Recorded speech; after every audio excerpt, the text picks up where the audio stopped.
La preuve par Lena Situation. D'ailleurs, je note que la statue l'a bien arrangé également physiquement. Donc ils sont vraiment très aimables. Oh.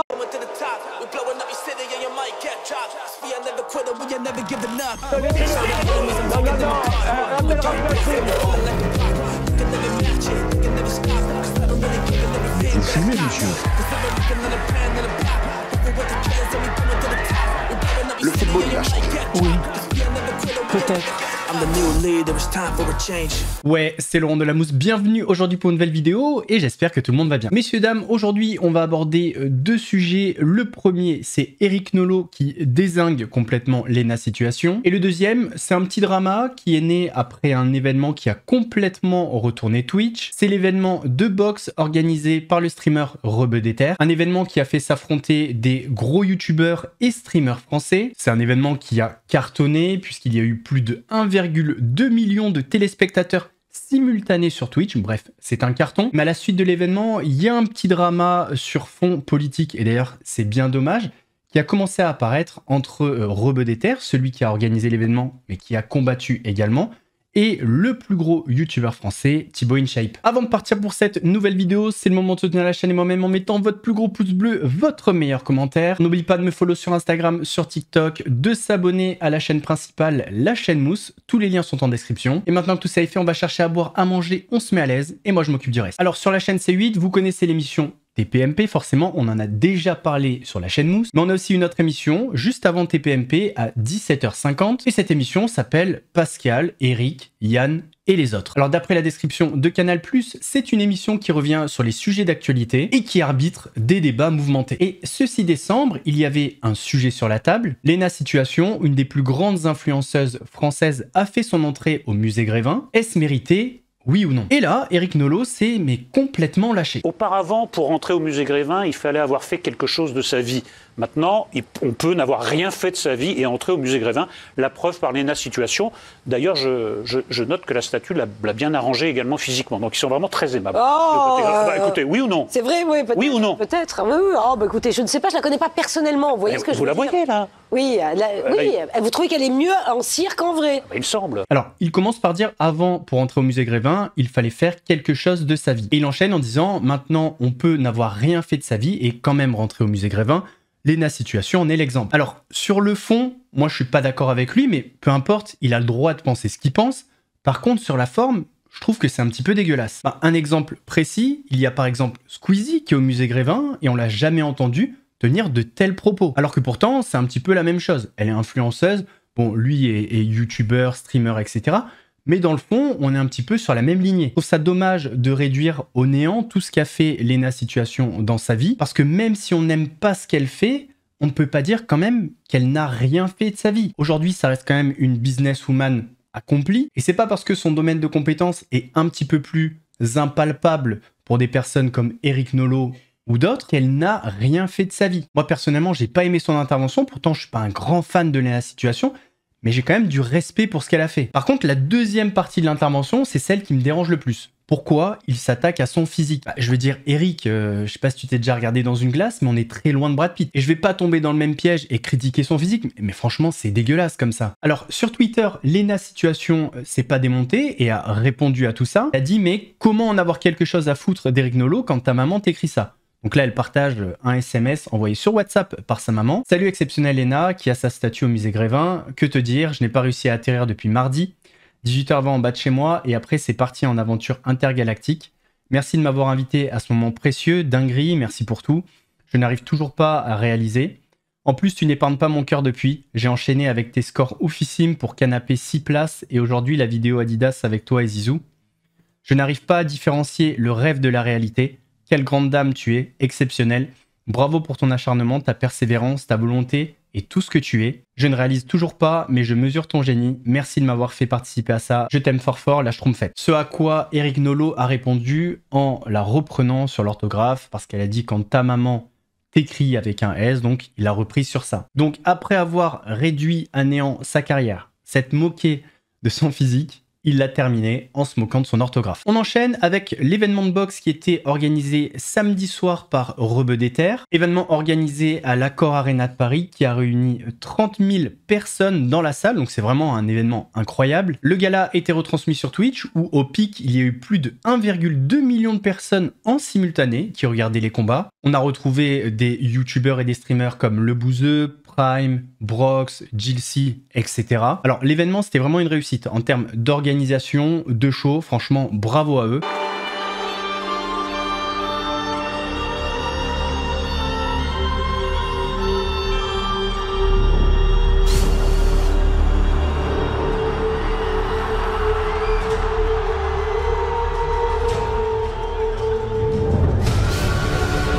De l'autre côté, il a fait appel à ses racines afin de puiser l'énergie nécessaire. Totalement en dehors de sa zone de confort.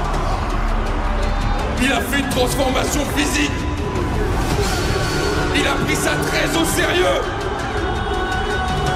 Il a surpris tout le monde avec sa fulgurance. Certes là il est bien entouré, mais sur le ring il sera seul.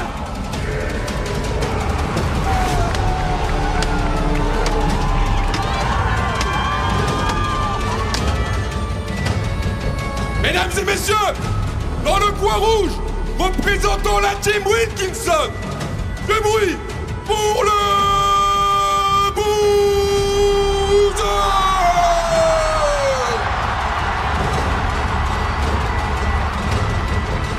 Après, forcément, les combats, c'est pas des professionnels, mais ils ont fait ce qu'ils ont pu, ils se sont donnés, ils sont montés sur le ring, donc respect. Et à la fin de l'événement, il y a une déclaration qui peut paraître anodine, mais qui est le début d'un petit drama. Le combat principal, c'était donc Rebeu des Terres, Billy, contre Greg MMA. Dans ce combat, Greg MMA a gagné, et donc à la fin, il a parlé. Et quand j'ai connu Bilal, c'est quelqu'un de vraiment humble, qui a beaucoup de respect pour les gens qui les entourent. C'est quelqu'un qui dit bonjour à tout le monde, du régisseur, le prof de boxe, les gens lambda. C'est quelqu'un de très respectueux et il a fait preuve de beaucoup de courage parce qu'à la base, vous saviez, il devait combattre Thibaut InShape.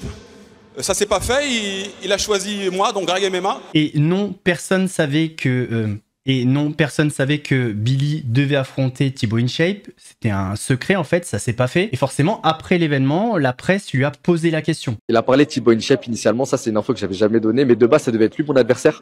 Et finalement on s'est un peu rétracté parce qu'on avait peur que ce soit mal perçu par le public. Tu sais, en fait on avait peur que le combat devienne politique et qui soit en mode extrême droite contre extrême gauche. Et nous, on était prêts à communiquer dessus avec Thibaut si jamais ça partait trop en cacahuète. Mais finalement, on s'est dit qu'on s'en sortirait jamais en faisant ce fight-là, alors que, tu vois, il y avait une bonne entente entre Thibaut et moi pour mener à bien ce fight-là. On s'est ravisé et option B, resté Greg MMA, on s'est rabattu sur Greg. Alors après l'événement, voyant que ça parlait beaucoup, Thibaut InShape a décidé de communiquer sur Twitter. Donc je préfère clarifier les choses. Oui, je devais affronter Billy pour son événement, tout était calé, je l'ai reçu lui et son agence, tout s'est très bien passé, super feeling avec Billy. J'avais hâte qu'on vous propose un super combat. 2. Après des mois de négociations, tout allait être signé, mais j'ai été viré de l'événement du jour au lendemain. Je vous laisse vous faire votre propre avis et vos propres explications. 3. Pensez ce que vous voulez de moi, mais certainement pas que je refuse un combat. J'ai fait mes preuves et j'avais hâte de monter sur le ring une nouvelle fois. On a le partage de messages qui datent de janvier, et effectivement, à la fin, on voit Billy donc dire à Thibaut InShape, on va tout casser, et l'édition 2, on ira chercher tous les deux les influenceurs boxeurs anglais. Donc effectivement, il lui dit que tu seras plutôt présent sur la deuxième édition. En fait, la volonté de Rebeu des Terres, c'était que ce combat ne soit pas récupéré politiquement. Sauf que le fait que Greg MMA en parle à la fin et que tout le monde soit au courant, eh bien, ça a été récupéré politiquement. Alors pas par des hommes ou des femmes politiques, mais par des communautés. Des personnes de la communauté de Billy disent « Ouais, non mais c'est normal, t'as bien fait de pas faire un combat avec lui, c'est un mec d'extrême droite, etc. » Et des personnes de la communauté de Thibaut InShape disent oui, il était trop blanc, trop français, parce qu'il met son drapeau, etc., etc. Alors au final, on comprend un petit peu pourquoi ça s'est pas fait. Bah en fait, Rebeu des Terres, il avait anticipé ce qui allait se passer, et cette petite fuite, ça vient un petit peu confirmer ce qu'il pensait à la base. Je suis comment dire, en discussion privée avec Thibaut.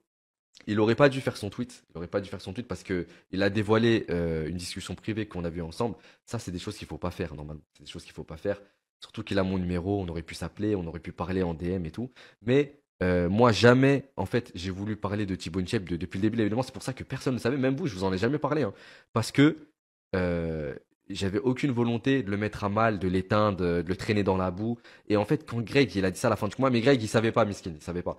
Quand Greg, il a dit, ouais, en fait, il est passé de Thibaut à moi, donc c'est très, très courageux. Déjà, la différence de poids, de taille, de gamme, en fait, c'était un tout autre défi pour lui, courageux, Psartek Billy. Quand il me disait des trucs comme ça, c'était juste pour soulever ça. Mais en fait, moi, quand il dit ça, je suis allé en zone presse média juste après. Vous savez, j'ai des interviews l'équipe. Je sais plus, il y avait qui, Combini, Brut, tout ça. Et en fait, forcément, on me repose des questions. Pourquoi Thibaut InShape, du coup, ça ne s'est pas fait? Et en fait, vous me connaissez, je suis pas un menteur. Du coup, je voulais expliquer la chose la plus simplement. Et c'est déjà parti. En fait, il y a déjà grave des commentaires de ouf sur Twitter. Le fait que Thibaut InShape soit raciste, d'extrême droite ou pas, c'est un vrai sujet qui revient constamment sur Twitter. D'ailleurs, ça mériterait peut-être une grosse vidéo. En tout cas, c'est dommage qu'un événement où il n'y a pas eu de fausse note termine comme ça par un petit drama qui vient un petit peu invisibiliser tout ce qui a été fait de très bien par l'organisation, le show, les combattants, le public. C'est un petit peu dommage. N'hésitez pas à me donner votre avis sur les deux sujets du jour. J'espère que la vidéo vous a plu. Si c'est le cas, votre plus gros pouce bleu, votre meilleur commentaire. On n'oublie pas de s'abonner en activant la cloche pour pas rater les prochaines vidéos. On vient me follow sur Instagram, sur TikTok. On s'abonne à la chaîne Mousse, la chaîne principale. Nous, on se retrouve la prochaine fois pour une nouvelle vidéo. En attendant, prenez soin de vous. Laurent de la Mousse vous salue. Ouais, c'est Mousse. Très frais comme une mousse. Léger comme le houmous. Piquant comme un bimous. Un gros lion te course. Tu cries, t'as la fausse. J'arrive à la rescousse. Regarde, ouais c'est mousse.